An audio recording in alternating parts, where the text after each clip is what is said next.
naturally, I knew that having a Caucasian child as an African-American woman, being out in public was going to bring us a lot of stares. But these kids deserve love and loving homes and supportive homes, and just being able to give them the opportunity to grow into who they were meant to be is really just awesome.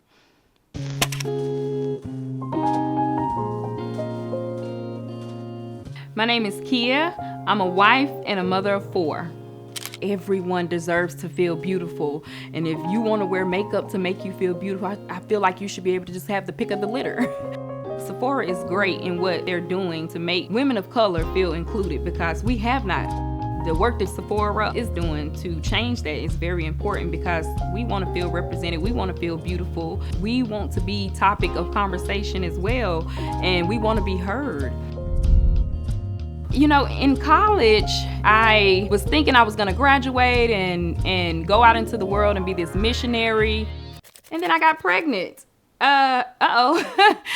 Zariyah, she's my firstborn and my only biological daughter. And so she really just kind of changed my entire mindset on that. And it was just like, oh gosh, I want to be a mother to many, you know? Miscarriage after miscarriage and different things like in vitro, and we even thought about surrogacy, but it just wasn't in the card for us to grow our family the traditional way. God just has a funny way of doing things. So I have Carly, she's 18, and then Zariyah, which is my only biological daughter, and she's 17. Then we have Aiden, and he is 10, and we have Princeton, and he is 4 years old. Princeton, our last child that we adopted, he's Caucasian.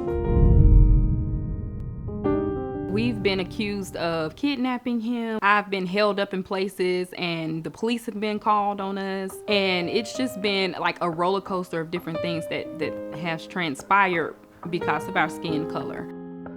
Those people have an opportunity to be educated, and that's what we hope to bring overall. Just advocacy for children in foster care and education for transracially adopted families. But those challenges are small in comparison to the love and joy that he brings this family.